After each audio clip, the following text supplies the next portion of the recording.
What's up guys, it's Nicole, also known as Nikki Vegan, and today I'm going to show you how to make an oil-free, plant-based, healthy nacho cheese recipe that's really good and really good for you. So let's get started. The basis of this nacho cheese sauce is butternut squash, and if you've seen my mac and cheese recipe, this is going to look familiar up until about halfway through.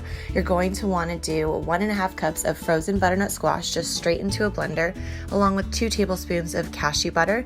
This is going to help thicken it up and make it nice and creamy. Then to add a bit of cheesy flavor, I'm going to do 1/3 cup of nutritional yeast, 1/4 teaspoon of onion powder, 1/2 teaspoon of salt, and 5 dashes of cayenne pepper. The thing that really makes it taste like nacho cheese, aside from the cayenne pepper, is this jalapeno pepper juice. Now this isn't actually a spicy cheesy sauce, but there's something about adding the juice from a jar of jalapenos that really makes it taste nacho-y. I don't know what the magic is, but it works. I do 2 teaspoons. You can add another one if you taste it and feel like it needs more, but I go ahead and add that straight into the blender along with 1 cup of unsweetened almond milk. And then to really make it thick and kind of queso consistency, I do 1/2 teaspoon of cornstarch along with 1.5 teaspoons of water.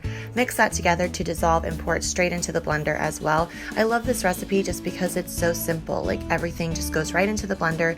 You blend it up, and then once it's nice and smooth, I transfer it to a saucepan and I cook this for about 5 minutes on medium heat. It's going to start to bubble and thicken and become very queso-like, and then it's pretty much ready to serve. I like to put it in a bowl and garnish it with a little bit of fresh lime juice. I think that really kind of makes the flavors pop. Then I do another jalapeno just to make it look pretty, and a bit more cayenne pepper because I think that kick is really nice, especially with a nacho cheese. But that is pretty much it. You can use this on potatoes, on chips obviously, you can put it in your burritos, you can even serve it with veggies. It's super versatile and really good, so I hope you guys enjoy.